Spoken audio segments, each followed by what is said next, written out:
Hello friends, I am Raju MS. Today I am going to tell you, I am going to say something about the poem that is on the page number 16, the poem On Children, written by Khalil Gibran. Let me tell you about this poet. Khalil Gibran is a Lebanese American poet. He is a famous poet. He is famous for his narrative kinds of poems. He is very much famous, and his all his poems have been translated into 24 languages throughout the world, and also in Kannada. In Kannada also he has been translated, and so many books have been written for the reference of this great poet Khalil Gibran. He lived in 19th and 20th century, and in this poem there is a prophet. Of course, in all his poems there comes a prophet, and one of the collection of his work has been named as the prophet. Here in this poem On Children also there is a kind of philosophical or cosmological thinking about the life, birth, living his life, and the death, and the fulfillment of the aim with regard the parents' aspirations, dreams, aims. All these things are discussed very, very sharply with some a kind of metaphors, symbols used in this poem.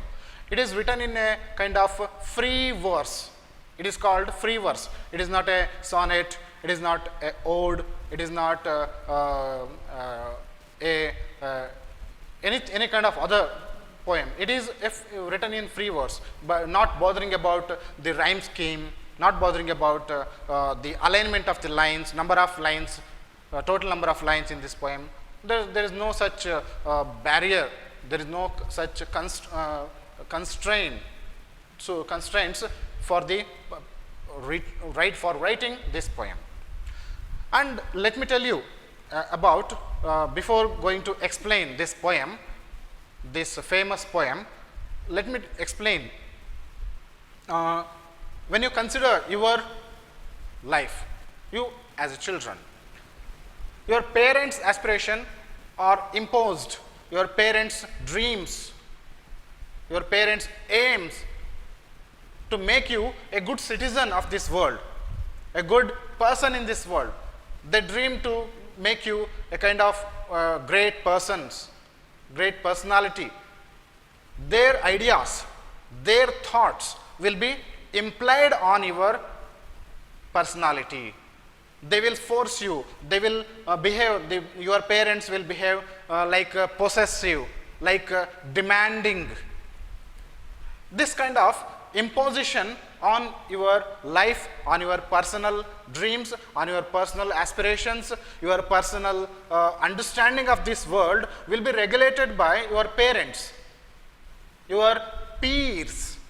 ಅಂದರೆ ನಿಮ್ಮ ಸಮಾಜದ ಮುಖ್ಯ ವಾಹಿನಿಯಲ್ಲಿರುವಂಥ ಜನಗಳು, ಪ್ರಮುಖ ಜನರು, peers or teachers or the institutions or your community.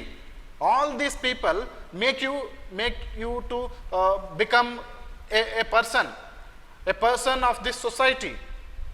This imposition of this society which makes you to live like this, prepares you to fight in this struggle of life to become a successful person.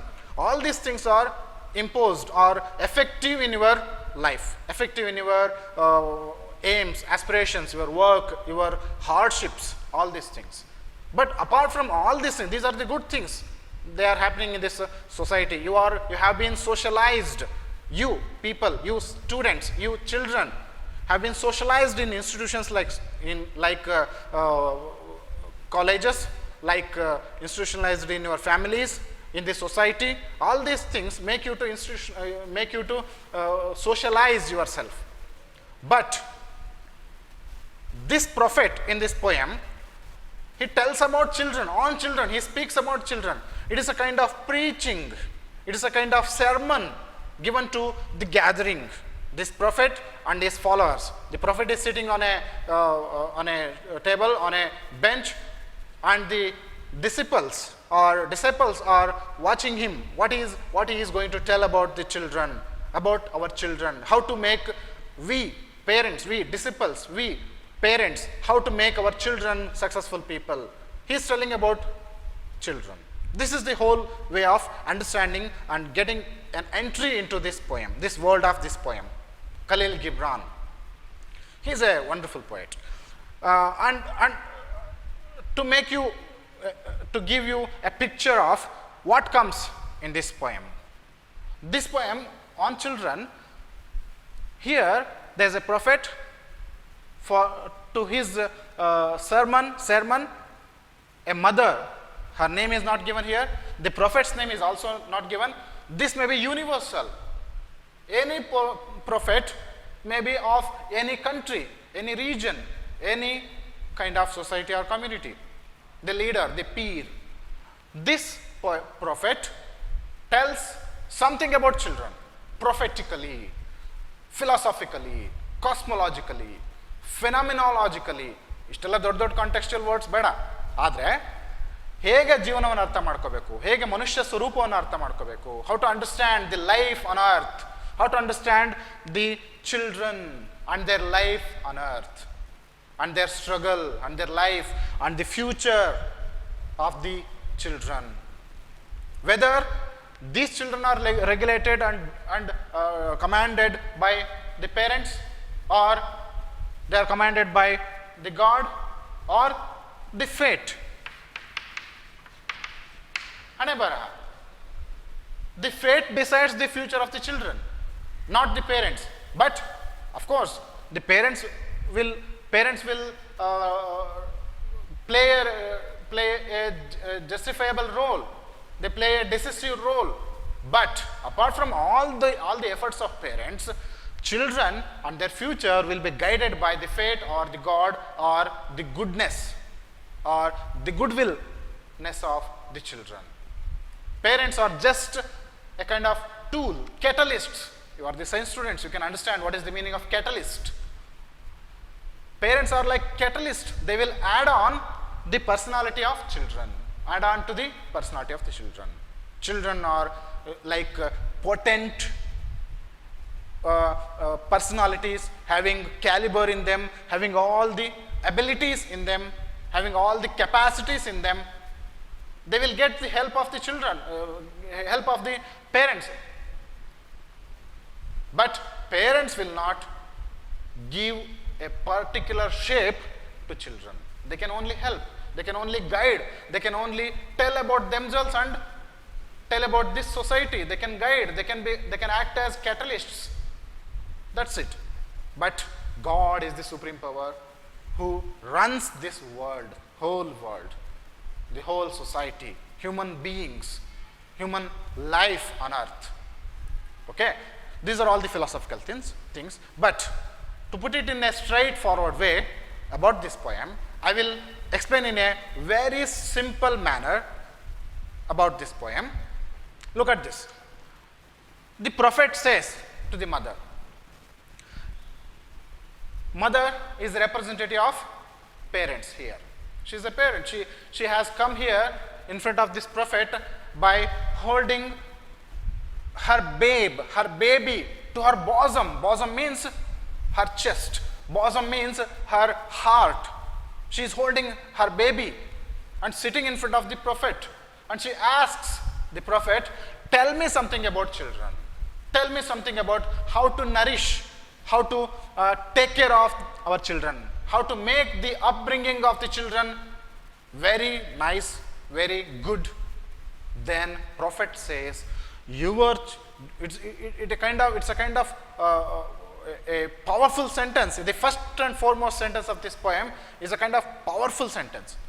The prophet tells that your children, to the parents or to the mother, your children are not your children, but they have come through you, not from you.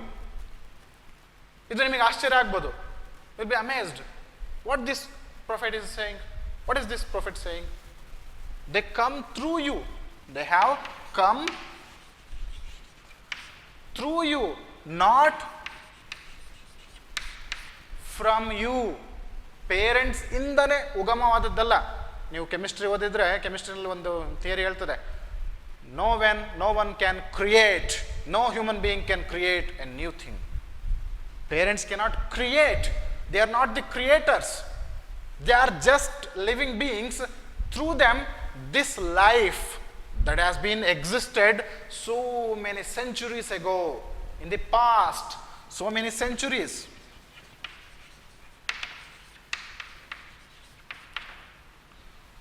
So many centuries past, life has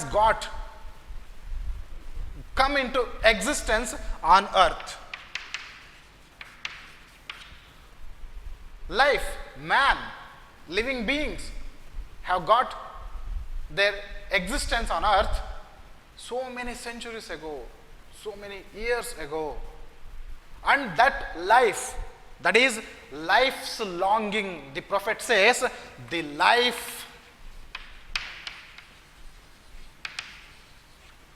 longing. Prophet ಏನು ಹೇಳ್ತಾನೆ? This life on earth, ಅಥವಾ ನಿಮ್ಮ children ಅಂತ ಏನು ಹೇಳ್ತಿರಲ್ಲ, they are the life's longing. Longing ಅಂದರೆ ಪರಿತಪಿಸ್ತಾ ಇರುತ್ತೆ, ತುಡಿಯುತ್ತಾ ಇರುತ್ತೆ. ಜೀವ ಅನ್ನೋದು ತುಡಿತಾ ಇರ್ತಾರೆ. ಆ ತುಡಿತಾ ಅನ್ನೋಂಥ ಜೀವ ಎಷ್ಟೋ ವರ್ಷಗಳ ಹಿಂದೆ ನಿಮ್ಮ ಪೇರೆಂಟ್ಸ್ ಅಂದರೆ ನಿಮ್ಮ ತಂದೆ, ನಿಮ್ಮ ಪೇರೆಂಟ್ಸ್ ಈ ಥರ ಎಷ್ಟೋ ಆದಿ ಪುರಾಣ ಕಾಲದ ಅಥವಾ ಇತಿಹಾಸ ಕಾಲದ ಜನರಿಂದ ಹಿಂದೆ ಬಂದಿರೋ, ಅಲ್ಲಿಂದ ನಡ್ಕೊಂಡು ಬಂದಿದೆ. ಜೀವ ಅನ್ನೋದು ಈ ಗಿವಿಂಗ್ ಬರ್ತ್ ಅಂತ ಇದೆಯಲ್ಲ, ಹುಟ್ಟನ್ನು ಕೊಡುವಂಥದ್ದೇನಿದೆಯಲ್ಲ, ಸ್ವತಃ ಅವರು ಸೃಷ್ಟಿ ಮಾಡಿದ್ದಲ್ಲ ಪೇರೆಂಟ್ಸು, ಅವರ ಹಿಂದಿನ ಪೇರೆಂಟ್ಸ್ ಅವ್ರ ಹಿಂದೆ ಎಷ್ಟೋ ಜನಗಳ ತಲೆತಲಾಂತರದಿಂದ ಬಂದಿರುವಂಥ ಜೀವನ ಇದು. ಮುಂದೆ ನಿಮ್ಮ ಮುಖಾಂತರ ಮುಂದೆ ಬಂದಿರೋ ಮಕ್ಕಳಿವರು. You are not the creators. You don't have that ownership. You don't have that ownership on your children. You cannot own them. You can only guide them. You can give your love to them. You can only give love. You can give all the compassion, all the facilities you can give.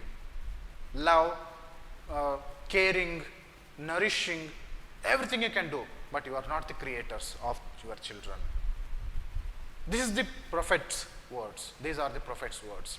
And what he says, this life is personified. Jivana annondana personification idu. Life's existence on earth has moving through so many parents. ಈ ಪೇರೆಂಟಿನ ಹಿಂದೆ ತುಂಬ ಜನ parents ಆಗಿ ಹೋಗಿದ್ದಾರೆ. ಆ life ಅನ್ನೋಂಥದ್ದು, ಜೀವ ಅನ್ನೋದು, ಹುಟ್ಟು ಅನ್ನೋಂಥದ್ದು ಎಷ್ಟೋ ಪೇರೆಂಟ್ಗಳ ಮುಖಾಂತರ ಹಾದು ಬಂದಿರೋದು ಇವತ್ತು ನಿಮ್ಮ ಮುಖಾಂತರ ಹಾದು ಬಂದಿದೆ. ನಾಳೆ ನಿಮ್ಮ ಮಕ್ಕಳು ಅವ್ರ ಮುಖಾಂತರನು ಮತ್ತೆ ಮಕ್ಕಳು ಹುಟ್ಟುತ್ತಾರೆ, ಅವ್ರ ಮಕ್ಕಳಿಗೆ ನಂತರ ಮತ್ತೆ ಮಕ್ಕಳು ಹುಟ್ಟುತ್ತಾ ಬರ್ತಾರೆ. This is the life. This is the straight line of the life. This the life. ಈ ಲೈಫ್ನಲ್ಲಿ ನಿಮ್ಮ ಮಕ್ಕಳು ಬಂದಿರೋರಷ್ಟೇ. ಅದಕ್ಕೆ ಹೇಳ್ತಾನೆ prophet, your children are not your children, they have come through you, not from you ಅಂತ ಹೇಳ್ತಾನೆ. This is the first line of this poem. ಈ ಥರ ಪೊಯಮನ್ನು ಹೇಳ್ತಾ ಏನು ಹೇಳ್ತಾ ಹೋಗ್ತಾನೆ, ಈ ಥರ ಮಕ್ಕಳು ಬಂದಿರೋ ಅಂತ ಮಕ್ಕಳು, you cannot guide, you cannot demand them, you cannot have that dictatorship over them. They will see, they will understand this world, they will learn new things more than you have learnt. ನೀವು ಕಲಿತಿದ್ದಕ್ಕಿಂತ ಜಾಸ್ತಿನೇ ಕಲಿತಾರವರು. They will learn more than you because they are the next generation. They are the next younger generation. They are updated. ನಿಮಗೆ ಈ ಮೊಬೈಲ್ಗಳಲ್ಲಿ updated versions ಅಂತ ಬರ್ತದೆ ಅಲ್ವಾ, generation 1, generation 2, generation 3 ಮೊಬೈಲ್ಗಳು, ಲ್ಯಾಪ್ಟಾಪ್ಗಳು ಅಥವಾ electronic ಗ್ಯಾಜೆಟ್ಗಳಲ್ಲಿ generation 1, generation 2 ಅಥವಾ ಜನರೇಷನ್ 3 ಆ ಥರ ಆಗ್ತದಲ್ಲ. They are the advanced generation.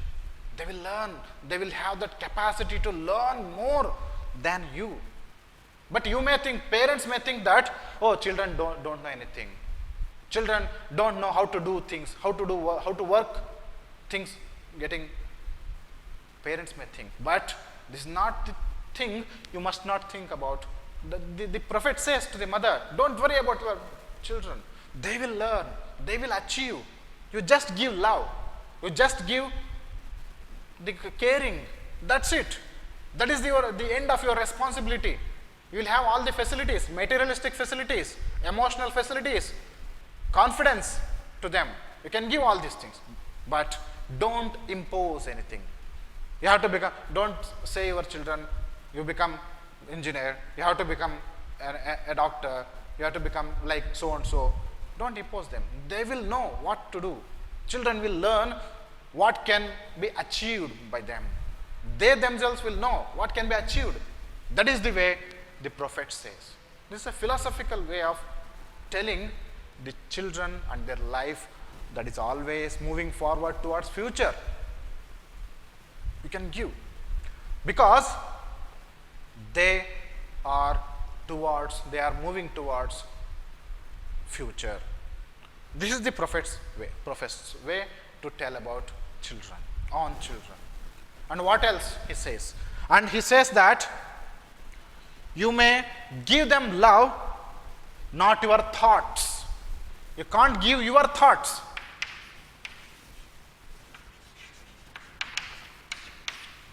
You don't give your thoughts, your ideas. You don't give your ideas. You don't, parents or mother, father, don't give your thoughts, your ideas to children. You give only love. You give only caring. You give only the compassion, sophistication, learnings, all these things, guidance, all these things. Through institutions like schooling, maybe homeschooling, maybe schools, institutions, society, experiences, workability, working conditions, all these things can support children's efficiency to learn, to understand this world. ಈ ಪ್ರಪಂಚವನ್ನು ಅರ್ಥ ಮಾಡ್ಕೊಳ್ಳೋದಕ್ಕೆ ಏನು ಬೇಕೋ ಜ್ಞಾನವನ್ನು ಕೊಡೋದಕ್ಕೆ help ಮಾಡೋದಕ್ಕೆ ಏನು ಬೇಕೋ ಅದು ಕೊಡಿ. ಜ್ಞಾನವನ್ನು ಕೊಡೋದಕ್ಕೆ ಏನು ಬೇಕೋ ಸಪೋರ್ಟ್ ಕೊಡಿ. You can't give thoughts. ಆಲೋಚನೆಗಳನ್ನು ಕೊಡೋಕ್ಕಾಗಲ್ಲ, ಐಡಿಯಾಗಳನ್ನು ಕೊಡೋಕ್ಕಾಗಲ್ಲ. ಜ್ಞಾನವನ್ನು ಕೊಡೋದಕ್ಕೆ ಏನು ಬೇಕೋ ಅದು ವ್ಯವಸ್ಥೆ ಮಾಡಿ, ಸಪೋರ್ಟ್ ಕೊಡಿ ಅಂತ ಹೇಳ್ತಾನೆ. Then what will happen in the next? He says that they will not tarry in the past. They are not of the yesterdays. You are of yesterdays. Parents are of yesterdays. Children are not of yesterdays. ನಿನ್ನೆಗಳ ಜೀವನದವರಲ್ಲ. ನೀವು ನಿನ್ನೆಗಳ ಜೀವನದವರು. ಯಾಕಂದ್ರೆ you are the past. ಈ ಹೊಸ ಜೀವ ಹುಟ್ಟಿದೆ, ಹೊಸ ಮಕ್ಕಳಿದ್ದಾರೆ, ಅವರು future. They are not living in yesterdays. They are living in tomorrow. Tomorrow ಆ ವಿಷಯಕ್ಕೆ ಬರ್ತೀನಿ, ಮುಂದೆ ಹೇಳ್ತೀನಿ. He uses this phrase, house of tomorrow. I'm ಹೇಳ್ತೀನಿ, next ಹೇಳ್ತೀನಿ. He gives a nice metaphor. Nice metaphor. A symbol, you can call it as symbol. There is a powerful thing in this poem. You don't need to forget it. You have to memorize it. You have to understand. He says that parents, mother, father, parents are like bow. Bow ಅಂದ್ರೆ ಗೊತ್ತಲ್ಲ? ಗೊತ್ತಲ್ವ ಎಲ್ಲರಿಗೂ? Bill, ಧನುಸ್ಸು. Parents are like bows. Children are like arrows. Children are like arrows. You must understand this concept, this metaphor that has been given in this poem. Parents are like bow, billu. Children are like arrows. But ಈ ಆರೋವನ್ನು control ಮಾಡ್ತಾ ಇರೋದು parent ಅಲ್ಲ. The archer, ಬಿಲ್ಲುಗಾರ. ಕಣ್ಣಿಗೆ ಕಾಣದೇ ಇರುವಂಥ ಬಿಲ್ಲುಗಾರ. He may be god, he may be fate, he may be the life. ಜೀವನದ ಒಂದು ಚಿಲುಮೆ, ಜೀವಂತಿಕೆಯ ಚಿಲುಮೆ. If you don't believe in God, if you don't believe in such philosophical things, if you are a scientific person, if you are a practical person, you can think that who is operating this bow and arrow? The life, ಜೀವ.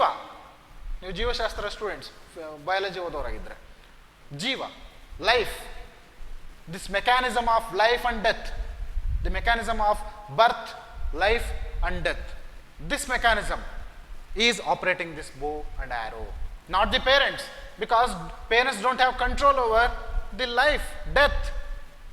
They can only give birth, that is through them. Life comes through them. It is like prism. If you imagine prism, prism experiment gottalla nimge.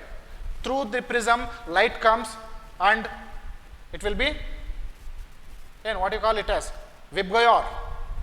ಆ ಥರ refraction ಆಗ್ಬೋದು, ಆ ಥರದ ಬೆಳಕಿನ ಪರಿವರ್ತನೆ ಆಗ್ಬೋದು, ವರ್ಣ ಪರಿವರ್ತನೆ ಆಗ್ಬೋದು.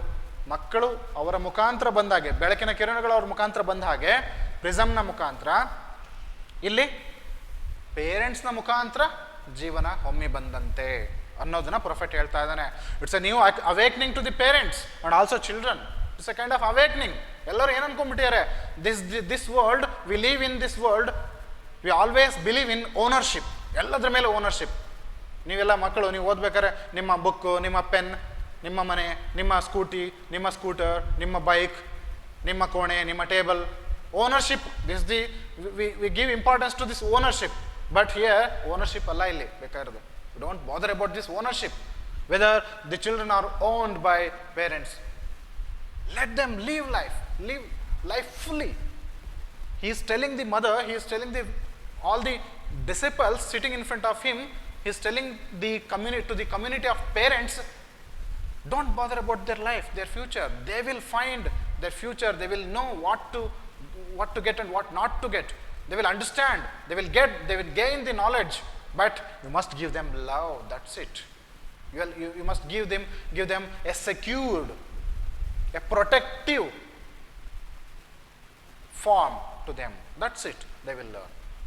Then prophet says, you are like bow. You are like bow. Students are like arrows. And the archer may be God or fate or life. Or life. Life ಆಗಿರ್ಬೋದು. Life will see the future. Parents will not see the future.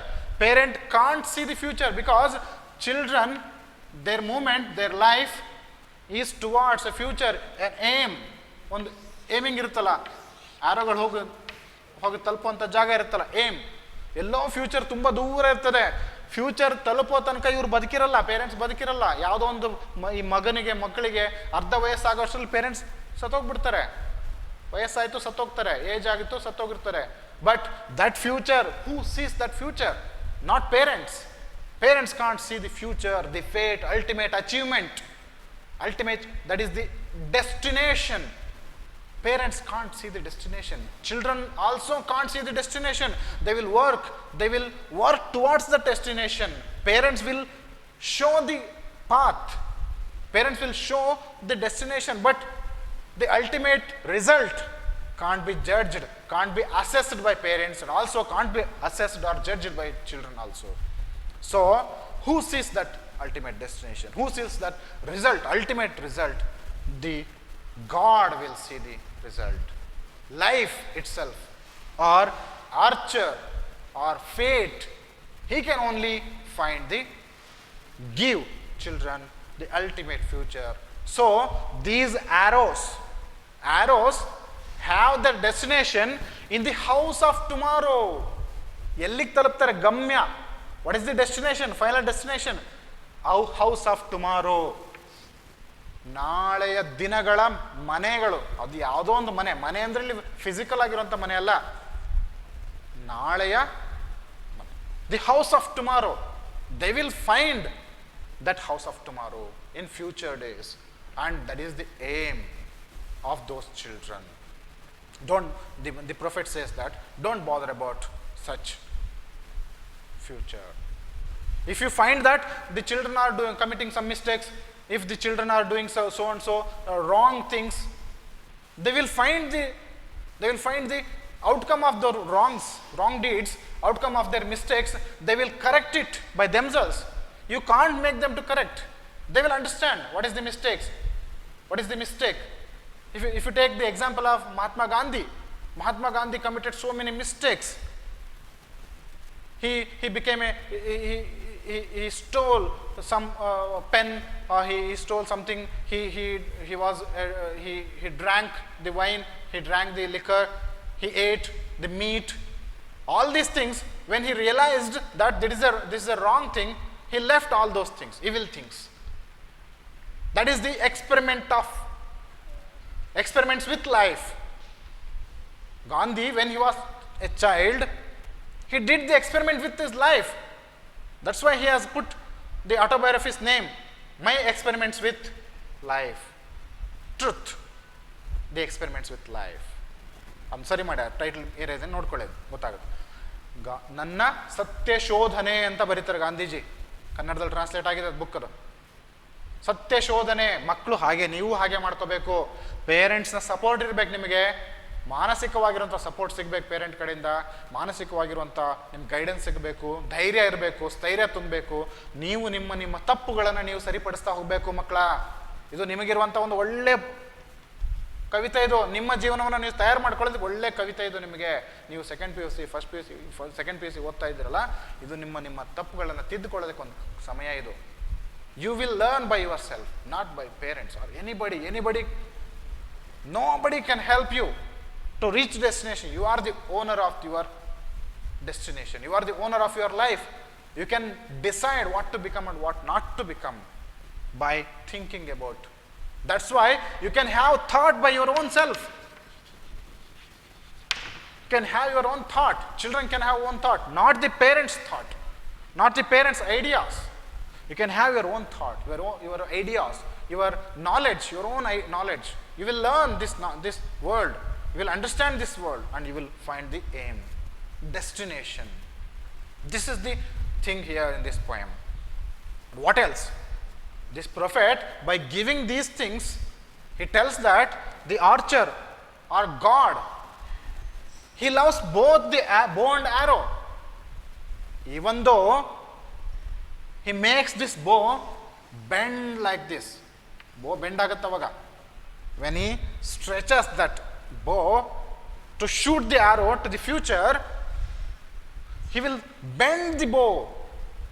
ಇದನ್ನು ನೀವು ಅರ್ಥ ಮಾಡ್ಕೋ. Sustainability, ತಾಳಿಕೊಳ್ಳುವಂಥ ಶಕ್ತಿ ಯಾರಿಗಿರಬೇಕು? ಮಕ್ಕಳದ್ದಲ್ಲ. ಮಕ್ಕಳು ಬರೀ ಮುನ್ನುಗ್ಗುವುದಷ್ಟೇ ಕೆಲಸ ಮಕ್ಕಳಿಗೆ. ಬಾಣದ ತರಹ ಗುರಿಯ ಕಡೆ ಬೆನ್ನತ್ತಿ ಹೋಗೋದು ಮಾತ್ರ ಮಕ್ಕಳ ಕೆಲಸ. What is the role of the parents here? Parents have to sustain the bending. ಯಾಕೆ? ಆರ್ಚರ್, ಈ ಬಿಲ್ಲುಗಾರ ಟೆಸ್ಟ್ ಮಾಡ್ತಾ ಇದ್ದಾನೆ ಎಷ್ಟು ಮಟ್ಟಿಗೆ ಫ್ಲೆಕ್ಸಿಬಲ್ ಆಗಿದ್ದು ಬೆಂಡ್ ಆಗುತ್ತೆ. ಈ ಥ್ರೆಡ್, ಈ ಬೋ ಎಷ್ಟು ಮಟ್ಟಿಗೆ ಬೆಂಡ್ ಆಗುತ್ತೆ, ಎಷ್ಟು ಶಕ್ತಿಯನ್ನು ತಾಳ್ಕೊಳ್ಳುತ್ತೆ, ಎಷ್ಟು ಪವರನ್ನು, ಪ್ರೆಷರನ್ನು ತಾಳ್ಕೊಳ್ಳುತ್ತೆ, ಎಷ್ಟು ಟೆನ್ಷನನ್ನು ತಾಳ್ಕೊಳ್ಳುತ್ತೆ. ಪೇರೆಂಟ್ಸ್ ಕೂಡ ಹಾಗೆ ಎಷ್ಟು ಟೆನ್ಷನ್ನ ತಾಳ್ಕೋತಾರೋ, ಎಷ್ಟು ಪ್ರೆಷರ್ನ ತಾಳ್ಕೋತಾರೋ, ಎಷ್ಟು ಬಲವನ್ನು ತಾಳ್ಕೋತಾರೋ, ಬೆಂಡ್ ಆಗ್ತಾರೋ. ಎಷ್ಟು ಚೆನ್ನಾಗಿ ಬೆಂಡ್ ಆಗುತ್ತೋ ಇದು ಬೋ, ಅಷ್ಟು ಚೆನ್ನಾಗಿ ಆರೋ ಮುಂದೆ ಹೋಗ್ತದೆ. ತಾಳಿದವನು ಬಾಳಿಯಾನು ಅಂತಾರಲ್ವಾ, ತಗ್ಗಿ ಬಗ್ಗಿ ನಡೆಯುವವನು ಮುಂದೆ ಜೀವನದಲ್ಲಿ ಗುರಿ ಕಾಣ್ತಾನೆ ಅಂತಾರಲ್ವಾ. ಹಾಗೆ like also here like these parents, when they sustain, when they withstand this tension, this bending, this obedience with life, when they sustain, when they withstand the archers aiming, then the arrow can move forward towards the aim. It can move forward towards the future destination, house of tomorrow. ಮುಂದೆ ಇದೆ. ಈ ಪ್ರೆಸೆಂಟಲ್ಲಿ ಜೀವನ ಮಾಡ್ತಾ ಇಲ್ಲ ಮಕ್ಕಳು. ಇವರು ಪಾಸ್ಟ್ನವರಾದ್ರು ನೋಡಿ. You can find the future, present and past. You, the students, you are the present. You are living in present. Your parents are also living in present, but they are of the past, of the yesterday. That's why they are of the yesterdays. You are the present and you are going to future. You are moving towards future to achieve something, to become a good man, to become a great person like Vishwamanava. What Kuvempu said. Kuvempu ಹೇಳಿದಂತೆ ವಿಶ್ವಮಾನವನಾಗ್ತಾನೆ. ಪ್ರತಿಯೊಬ್ಬ ಮಗುವು ಕೂಡ ವಿಶ್ವಮಾನವನಾಗ್ತಾನೆ. ಪ್ರತಿಯೊಬ್ಬ ಮಗುವಿನಲ್ಲೂ ಆ ಶಕ್ತಿ ಇರುತ್ತದೆ. ಪ್ರತಿಯೊಬ್ಬ ಮಗುವು ಕೂಡ different. Each and every student, each and every children is different with is different kind of talent in him. So my dear students, children, think about it. You are having that potentiality. You are having that potential energy. Find this. This is the physics here. Physics here. The potentiality is with, the potential energy is with bow. The kinetic energy is with the arrow. Arrow is the kinetic energy. Who is applying the force? The force applied by the archer. You can find this physics also. Even though it is physics, the whole phenomena is about the metaphysics, you can call it as. Or you can call it as the more than physics. There is eternal truth of your life, of everybody's life. Every parent were also students, were also children. ಎಲ್ಲ parents ಕೂಡ children ಆಗಿದ್ದವರು. ಅವರು ಅವರ ಗುರಿಯನ್ನು ತಲುಪಕ್ಕೆ ಎಷ್ಟು ಸಾಧ್ಯ ಆಗಿದೆ ಗೊತ್ತಿಲ್ಲ. ನೀವು ನಿಮ್ಮ ಗುರಿಯನ್ನು ತಲುಪಕ್ಕೆ ಸಾಧ್ಯ ಆಗಬಹುದು. ನಿಮ್ಮ ಪೇರೆಂಟ್ಸ್ ನಿಮ್ಮ ಹತ್ರ ಹೇಳ್ಕೋಬಹುದು.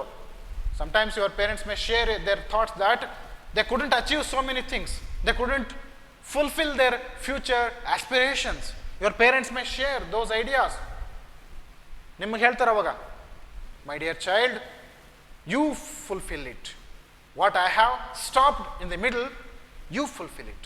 They can share their thoughts.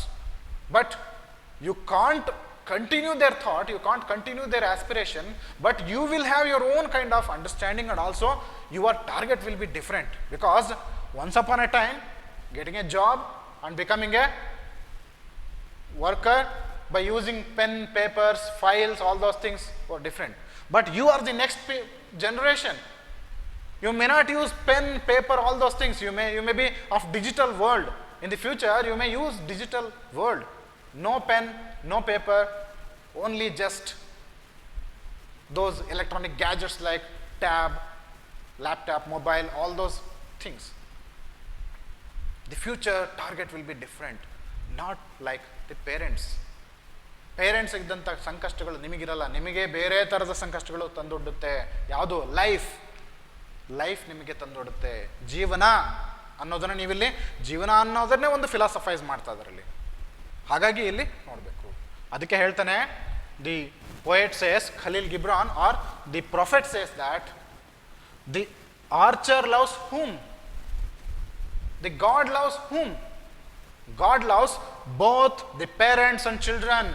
ಬರೀ ಒಬ್ಬರನ್ನ ಪ್ರೀತಿಸ್ತಾನೆ ಅಂತೆಲ್ಲ ಹೇಳೋದು prophet. The god loves children, parents. God loves arrow and the bow. ಯಾರನ್ನ? ಕೊಲ್ಯಾಪ್ಸ್ ಆಗುವಂಥ ಬೋಗಳನ್ನಲ್ಲ. ನೋಡಿ, ಇದರಲ್ಲಿರುವಂಥ ದುರಂತವೇನಾದರೂ ಆದರೆ ಎಂಥ ದುರಂತ ಆಗ್ತಾರೆ ಫ್ಯೂಚರ್ ಬಗೆಗೆ ಯೋಚನೆ ಮಾಡಿ ಮಕ್ಕಳೇ. ಎಂತಹ ದುರಂತ ಆಗಬಲ್ಲದು. If the arrow breaks down, if the arrow doesn't work efficiently, if the parents doesn't work efficiently, if the parents withstand the pressure of this world, ಈ ವಿಧಿ ಆಟಗಳ ಈ ಕಷ್ಟಗಳನ್ನು ತಡ್ಕೊಳ್ಳದೆ ಇದ್ರೆ ಪೇರೆಂಟ್ಸ್ ತಡ್ಕೋಬೇಕು. ಮಂಕುತಿಮ್ಮನ ಕಗ್ಗದಲ್ಲಿ ಹೇಳ್ತಾರಲ್ಲ, ಕಲ್ಲಾಗು ಕಷ್ಟಗಳ ಏನೋ ಹುಲ್ಲಾಗು ಬೆಟ್ಟದಲ್ಲಿ ಮನೆಗೆ ಮಲ್ಲಿಗೆಯಾಗು, ಕಲ್ಲಾಗು ಕಷ್ಟಗಳ ಮಳೆಯ ವಿಧಿ ಸುರಿಯೇ ಎಲ್ಲರೊಳಗೊಂದಾಗು ಮಂಕುತಿಮ್ಮ ಅಂತ ಹೇಳ್ತಾನೆ. ಡಿ ವಿ ಜಿ ಹೇಳುವಂಥದ್ದು ಮಂಕುತಿಮ್ಮನ ಕಗ್ಗದಲ್ಲಿ. ಕಲ್ಲಾಗು ಕಷ್ಟಗಳ ಮಳೆ ಸುರಿಯೇ. ಕಷ್ಟಗಳ ಮಳೆ ಸುರಿದ್ರೆ ಜೀವನ ನಿಮ್ಮ ಮೇಲೆ ಕಷ್ಟದ್ದೇ ಮಳೆ ಇದ್ದುಬಿಟ್ರೆ ಕಲ್ಲಾಗ್ಬೇಕು. ನೀವು ನೆನಿಬಾರ್ದು, ತೊಯ್ಬಾರ್ದು, ಕೆಸರಾಗಬಾರ್ದು, ಗುಂಡು ಕಲ್ಲು ಥರ ಇರಬೇಕು ನೀವು. ಅದೇ ಥರ ಪೇರೆಂಟ್ಸು ಕಲ್ಲಾಗಿರಬೇಕು, ಬೆಟ್ಟದಡಿ ಹುಲ್ಲಾಗಿರಬೇಕು. ಯಾವಾಗಲೂ ಚಿಗುರುವಂತಹ ನವೋನ್ಮೇಷ ಶಾಲಿನಿ ಪ್ರಕೃತಿ ಥರ ಯಾವತ್ತೂ ಎವರ್ಗ್ರೀನ್ ಆಗಿರಬೇಕು ನೀವು. ಪೇರೆಂಟ್ಸ್ ಎವರ್ಗ್ರೀನ್ ಆಗಿರಬೇಕು, ಕಷ್ಟಪಡುವಂಥ ಬಂಡೆಗಳಾಗಿರಬೇಕು, ಕಷ್ಟದಂಥ ಬಂಡೆಗಳಾಗಿರಬೇಕು. ಆ ಥರ ತಡ್ಕೊಳ್ಳುವಂತಹ ಆಗಬೇಕು. ತಾಳಿಕೊಳ್ಳುವಂತಹ ಶಕ್ತಿಯನ್ನು ಪಡ್ಕೋಬೇಕು, ತಾಳ್ಮೆ ಇರಬೇಕು. ಪೇರೆಂಟ್ಸ್ಗೆ ಎಲ್ಲದಕ್ಕೂ ತಾಳ್ಮೆ ಇರಬೇಕು. ತಾಳ್ಮೆ ಇಲ್ಲದೆ ಮುರಿದು ಬಿದ್ದರೆ, ಮನಸ್ಸು ಮುರಿದ್ರೆ, ಮಾನಸಿಕವಾಗಿ ಕುಸಿದು ಬಿದ್ದರೆ, ದೈಹಿಕವಾಗಿ ಕುಸಿದು ಬಿದ್ದರೆ ಪೇರೆಂಟ್ಸ್ ಯಾರೋ ಮುಂದೆ ಹೋಗಲ್ಲ. ಚಿಲ್ಡ್ರನ್ ಮುಂದೆ ಹೋಗಲ್ಲ. ಚಿಲ್ಡ್ರನ್ಗೆ ಫ್ಯೂಚರ್ ಹಾಳಾಗುತ್ತದೆ. ಅದಕ್ಕೋಸ್ಕರ ಮಕ್ಕಳೇ, ಪೇರೆಂಟ್ಸ್ ಯಾರು ಮಕ್ಕಳಿಗೆ ಒಂದು ಶಾಂತ ವಾತಾವರಣವನ್ನು ಮನೆಯಲ್ಲಿ ಕಟ್ಕೊಡ್ತಾರೋ, ಒಂದು ಒಳ್ಳೆ ಧೈರ್ಯವನ್ನು, ಪ್ರೀತಿಯನ್ನು ಮಕ್ಕಳಿಗೆ ಕೊಡ್ತಾರೋ ಅಂತಹ ಪೇರೆಂಟ್ಸ್ ಮಗುವಿನ ಭವಿಷ್ಯವನ್ನು ರೂಪಿಸ್ತಾರೆ. ನೆನಪಿರಲಿ ಮಕ್ಕಳೇ, ನೀವು ನಾಳೆ ನಿಮ್ಮ ಮಕ್ಕಳ ಭವಿಷ್ಯಕ್ಕಾಗಲಿ ಅಥವಾ ಅವರು ಅವರ ಮಕ್ಕಳ ಭವಿಷ್ಯಕ್ಕಾಗಲಿ ಇದನ್ನು ಗಮನ ಇಟ್ಕೋಬೇಕು ಅನ್ನೋದನ್ನು ಒಬ್ಬ ತಾಯಿಗೆ ಪ್ರೊಫೆಟ್ ಹೇಳ್ತಾ ಇದ್ದಾನೆ.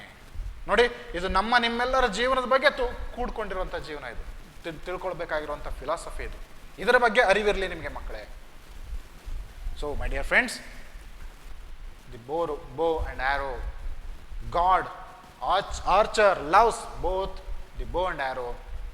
They shoot to the future, the arrow shooting to the future, and the bow sustaining and bending. Bend ಆಗಿ ಮುರಿಬಾರ್ದು. ನೀವೇನಾದರೂ ಬಿಲ್ಲನ್ನು ನೀವು ಮಕ್ಕಳು ಆಟ ಆಡ್ಬೇಕಾದ್ರೆ ಮಾಡಿ ನೋಡಿರ್ತೀರಿ, ಜೋರಾಗಿ ಹೇಳಿದ್ರೆ ಬಿಲ್ ಮುರಿದೋಗ್ತದೆ, ಬಾಣ ಮುಂದೆ ಹೋಗಲ್ಲ. ಎಷ್ಟು ಬೇಕೋ ಅಷ್ಟು ಕರೆಕ್ಟಾಗಿ ಎಳಿಬೇಕು, ಹಾಗಿರಬೇಕು ಅಂತ ಹೇಳ್ತಾರೆ. Now you have understood this poem. I have summarized it in a way you have to understand in a straightforward manner, in a very simpler form. You can make it very philosophical poem, but you as children, you can understand this same straightforwardness in the poem. ಇದು ಕತೆ ಇದು ಮತ್ತೆ ಕನ್ನಡದಲ್ಲೂ ಕೂಡ ಹೇಳಬೇಕು ಅಂತ ಅನ್ಸರಿ ನಿಮಗೆ. ಇನ್ನೂ ಇಂಗ್ಲೀಷ್ನ ಫಾಲೋ ಮಾಡೋಕ್ಕೆ ಸ್ವಲ್ಪ ಕಷ್ಟ ಆಯಿತು, ತೊಡಕಾಯಿತು ಅಂತಂದರೆ ಮಕ್ಕಳೇ, ಈ ಲೆಬನೀಸ್ ಅಮೇರಿಕನ್ ಪೊಯೆಟ್ ಆಗಿರುವಂತಹ ಈ ಖಲೀಲ್ ಗಿಬ್ರಾನ್, ಅದನ್ನು ಖಲೀಲ್ ಗಿಬ್ರಾನ್ ಅಂತ ಹೇಳ್ಬೋದು, ಕೆಲವೊಬ್ರು ಖಲೀಲ್ ಜಿಬ್ರಾನ್ ಅಂತ ಹೇಳ್ತಾರೆ, ಹೇಗಾದ್ರು ಪ್ರೊನೌನ್ಸ್ ಮಾಡ್ಬೋದು. ಇವನೊಬ್ಬ ಫೇಮಸ್ ಪೊಯೆಟ್ ಇವನು. ಕನ್ನಡದಲ್ಲಿ ಅಭಿನವ ಪ್ರಕಾಶನದವರು ಖಲೀಲ್ ಗಿಬ್ರಾನ್ ಅಂತಲೇ ಒಂದು ಬುಕ್ ತಂದಿದ್ದಾರೆ, ಭಾಳ ಚೆನ್ನಾಗಿದೆ, ಅದು ಸಿಕ್ಕರೆ ಬುಕ್ ಓದಿ. ಆನ್ ಚಿಲ್ಡ್ರನ್ ಅಂತ ಒಂದು ಕವಿತೆನಲ್ಲಿ ಒಬ್ಬ ಒಬ್ಬ ಪ್ರವಾದಿ, ಪ್ರೊಫೆಟ್ ಅಂದರೆ ಪ್ರವಾದಿ ಅಂತ ಅನ್ಕೋಣ, ಪ್ರವಚನಗಳನ್ನು ಕೊಡುವನು, ಗುರು ಅಥವಾ ಒಂದು ಕಮ್ಯುನಿಟಿಯನ್ನು ಮುಂದೊಯ್ಯುವಂಥ ನಿರ್ದೇಶನವನ್ನು ಕೊಡುವಂಥ ಒಬ್ಬ ಪ್ರವಾದಿ. ಅಂತಹ ಪ್ರವಾದಿ ಒಬ್ಬ, ಅವನ ಹತ್ರ ಭಾಳಷ್ಟು ಜನ ಭಕ್ತರು ಕೂತಿದ್ರು, ಡಿಸಿಪಲ್ಸ್ ಭಕ್ತರು ಕೂತಿರೋ ಜಾಗದಲ್ಲಿ ಒಬ್ಬಳು ತಾಯಿ ಬಂದ್ಲು, ಮಗುವನ್ನು ಎತ್ಕೊಂಡು ಬಂದೇಳೆ, ಎದೆಗೆ ಮಗುವನ್ನು ಅಪ್ಪಿಕೊಂಡು ಬಂದೇಳೆ, ಹೃದಯಕ್ಕೆ ಹತ್ತಿರವಾಗಿ ಮಗುವನ್ನು ತಾಯಿ ಮಡಿಲಲ್ಲಿ ಎತ್ಕೊಂಡು ಬಂದೇಳೆ. ಇಲ್ಲಿ ಬಾಸಮ್ ಅಂತ ಅಂದರೆ ಮಡಿಲು ಅನ್ಬೋದು, ಮನಸ್ಸು ಅನ್ಬೋದು, ಹೃದಯ ಅನ್ಬೋದು. ಎತ್ಕೊಂಡು ಬಂದು ಕೇಳ್ತಾ ಇದ್ದಾಳೆ, ಸ್ವಲ್ಪ ಮಕ್ಕಳ ಬಗೆಗೆ ಹೇಳಿ ಅಂತ ಕೇಳಿದಾಗ ಅವನು ಹೇಳ್ತಾನೆ, ನಿನ್ನ ಮಕ್ಕಳು ಅಂತ ಅನ್ಕೋಬೇಡ, ಇದು ಫಿಲಾಸಫಿಕಲ್ ಆಗಿ ಹೇಳ್ತಾ ಇರೋದು. ನಿನ್ನ ಮಕ್ಕಳು ಅನ್ಕೋಬೇಡ, ಆ ಮಕ್ಕಳು ಯಾವತ್ತೋ ಉಗಮಿಸಿದಂಥ, ಭೂಮಿಯ ಮೇಲೆ ಉಗಮಿಸಿದಂಥ, ನೋಡಿ ಮಕ್ಕಳ, ನೋಡಿ ಈ ಇಡೀ ಪ್ರಪಂಚದಲ್ಲಿ ಗ್ಯಾಲಾಕ್ಸಿ, ಏನೋ ಮಿಲ್ಕಿ ವೇ ಎಲ್ಲ ಓದ್ತೀರಿ ನೀವು ಫಿಸಿಕ್ಸಲ್ಲಿ, ಇದೆಲ್ಲದರಲ್ಲೂ ಕೂಡ ಇನ್ನೂ ಕೂಡ ಲೈಫ್ ಅನ್ನೋದು ಎಲ್ಲಿದೆ ಅನ್ನೋದು, ಯಾವ ಪ್ಲಾನೆಟಲ್ಲಿದೆ ಅನ್ನೋದು ಇನ್ನೂ ಗೊತ್ತಿಲ್ಲ. ಸರಿ, ಜಸ್ಟ್ ಇನ್ನೂ ರಿಸರ್ಚ್ ನಡೀತಾನೆ ಇದೆ ಅಷ್ಟೇ. ಏಲಿಯನ್ಸ್ ಅಂತಾರೆ, UFO ಅಂತ ಹೇಳ್ತಾರೆ, ಏನೇನೋ ಹೇಳ್ತಾರೆ, ಆದರೆ ಇವತ್ತಿಗೂ ಕೂಡ ಲೈಫ್ ಬೇರೆ ಎಲ್ಲಿದೆ ಸಿಕ್ಕಿಲ್ಲ. ಭೂಮಿ ಮೇಲೆ ಮಾತ್ರ ಲೈಫ್ ಅನ್ನೋದಿರೋದು. ಯಾವಾಗದು ಯಾವುದೋ ಕಾಲದಲ್ಲಿ ಶತಮಾನಗಳ ಹಿಂದೆ ಉದಯಿಸಿದಂಥ ಜೀವ ಇದು. ಬೇರೆ ಯಾವ ಗ್ರಹದಲ್ಲೂ ಇಲ್ಲ, ಪಕ್ಕದ ಗ್ರಹದಲ್ಲೂ ಇಲ್ಲ, ಚಂದ್ರನ ಮೇಲೂ ಇಲ್ಲ, ಮಂಗಳ ಗ್ರಹದಲ್ಲೂ ಇಲ್ಲ, ಎಲ್ಲೂ ಇಲ್ಲ ಜೀವ ಅನ್ನೋದು ಭೂಮಿ ಮೇಲೆ ಮಾತ್ರ ಇದೆ. ಆ ಜೀವ ಯಾವತ್ತೂ ಉದಯಿಸಿತಲ್ಲ, ಆ ಉದಯಿಸಿದಂಥ ಜೀವ ನಿಮ್ಮ ಮುಖಾಂತರ ಒಂಥರ ಪ್ರಿಸಮ್ ಥರ,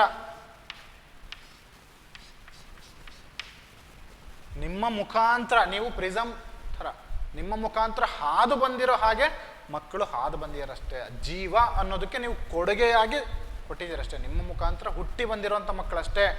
ನಿಮ್ಮ ಸ್ವಂತದ ಓನರ್ಶಿಪ್ ಇರಲ್ಲ, ಪೇರೆಂಟ್ಸಿಗೆ ಓನರ್ಶಿಪ್ ಇರಲ್ಲ. ಹಾಗಾಗಿ ನಿಮ್ಮ ಮಕ್ಕಳು ನಿಮ್ಮ ಮಕ್ಕಳಲ್ಲ, ಅವು ನಿಮ್ಮ ಮುಖಾಂತರ ಹಾದು ಬಂದಿರುವಂತಹ ಜೀವನದ ತುಡಿತಗಳು, ಲೈಫ್ಸ್ ಲಾಂಗಿಂಗ್ ಅಂತ ಹೇಳ್ತಾನೆ. ಜೀವನದ ತುಡಿತಗಳು, ಜೀವ ಅನ್ನೋದು ತುಡಿತಾ ಇರ್ತಾರೆ, ಮತ್ತೆ ಹುಟ್ಟುತ್ತೆ. ನೋಡಿ ಮಕ್ಕಳ, ಒಂದು ಮರವನ್ನು ನೀವು ಕತ್ತರಿಸಿ ಎಸ್ತ್ರೆ ಮರ ಮತ್ತೆ ಚಿಗುರುತ್ತೆ, ಅದು ಜೀವ. ಒಂದು ಮರದ ಟೊಂಗೆಯನ್ನು ಕತ್ತರಿಸಿ ನೆಲದಲ್ಲಿ ಸ್ವಲ್ಪ ಹೂತಿಡಿ, ಸ್ವಲ್ಪ ನೀರು ಹಾಕಿ, ಅದು ಚಿಗುರುತ್ತೆ, ಅದು ಜೀವ.